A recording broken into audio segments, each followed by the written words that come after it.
So I feel like I need some structure in these videos. Single ladies out there, single mothers, I should say.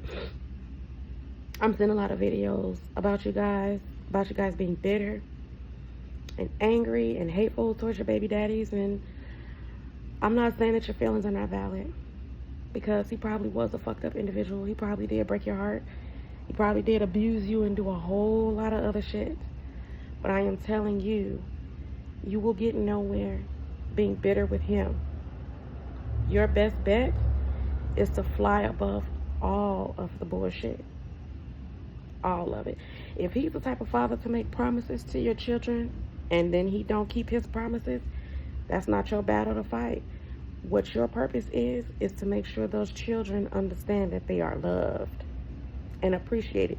You don't even have to badmouth their father to them. You really don't. Because believe it or not, you will think that you'll be bad-mouthing their father. You will think that they'll be internalizing and think their father's some punk-ass coward. But really what you're telling them is that you're not good enough for your father to get his shit together and love on you the way that he's supposed to. So don't be doing that shit to your children. Don't. The better option would be to let them know daddy's not himself right now. Daddy's not well right now. Be that way. Daddy's behavior or lack thereof will not be a reflection on his love for his children, whether or not his children are good enough. You, my child, are good enough and you are lovable, but daddy is sick and we need to pray for him and keep him encouraged and uplifted. That's a better way to approach a wayward ass father as it pertains to your children, because we have to be careful what we say to them, because we are sending certain messages to them. Child support. If you're getting child support, great. If you need the child support, get it. But let me just say this. Don't depend on it.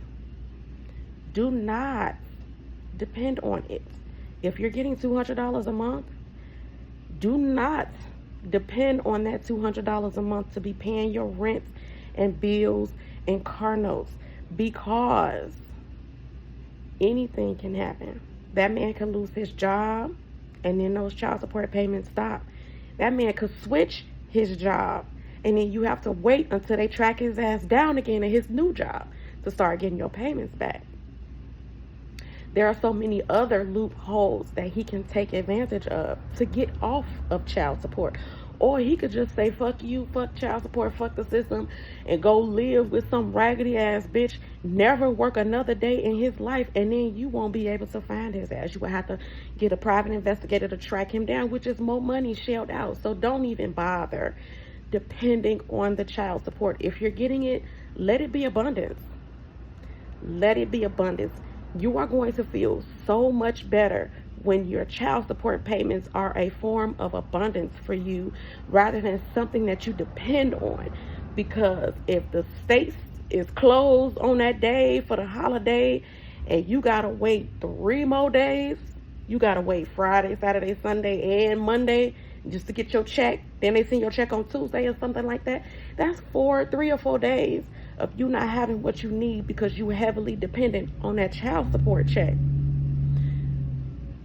When we are single mothers, the best way to boss up as a single mother is to not need that man at all. That way, when he don't do for his kid, when he don't show up for his children, it don't mean a motherfucking thing to you. It's not stopping your show. You still gonna hold it down. You still gonna be super mom. Your kids are still gonna be taken care of. And when his wayward ass decide to show the fuck up and pop in once in a blue moon to play daddy for a little while, let him. Let him, because the kids need their father. However it look, however he's coming. It might not be, he might be dealing with some things. One thing that I understand right now, and I had to learn this, is that sometimes men will treat your children. Okay, so sometimes a man can't handle not being with you. Even though y'all got kids together and it's the right thing to do for him to be there for his children, it is too hard for him to show up and be in your presence and not be romantic with you. Even if he ain't shit. Even if all he got is a bunch of bullshit to say. He arguing with you is not easy. And so the easiest thing for him is to stay away. Not because he don't love his kids, not because he don't want to do right by his kids, but men don't handle their emotions the way we do. We're women. We're emotional beings. We live and thrive in that. And so we know how to take our emotions and tuck them and still show up and do what's right. But men don't always know how to do that. Usually men's emotions come out as anger. A man lose his mama or his father, somebody die in his family, and he ready to go shoot the club up or whatever the fuck.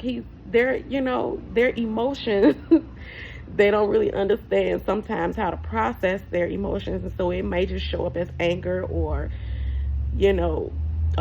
absence. It just is what it is. And so in that case, just understand that, you just gonna be a boss and you're gonna hold it down for your kids anyway. And it's not gonna matter whether or not he's doing what he's supposed to be doing or not. Because the kids are gonna be fed. They're gonna be taken care of. They're gonna have. Because mama's doing it. Period. And then that's how you boss up. If he give you child support, good. If he don't, good. Shit, it is what the fuck it is. Now, the next thing and most important thing I want to talk about is don't engage. Men and women. Because a lot of women like to be arguing with their baby daddies. If he come too late, or if he didn't show up, or if he pick your kids up and then leave him with his mama and go hang out with his girlfriend, or whatever the fuck. Or if, here's the thing. My point is, when a person cannot be romantic with you, when they cannot be intimate with you anymore, the next best thing is arguments. It's almost just as gratifying as busting a nut. Because especially when the relationship ends and the other person didn't want it to end, is usually the toxic individual that's putting out all the toxic shit and talking and doing. That's usually the person that's probably hurting the most. They're probably the ones that couldn't get no act right in a relationship and had to leave, or they wasn't acting right in a relationship and got left.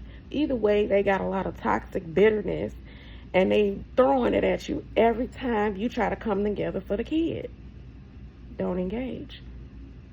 Don't engage at all. Because arguing is almost as gratifying as fucking.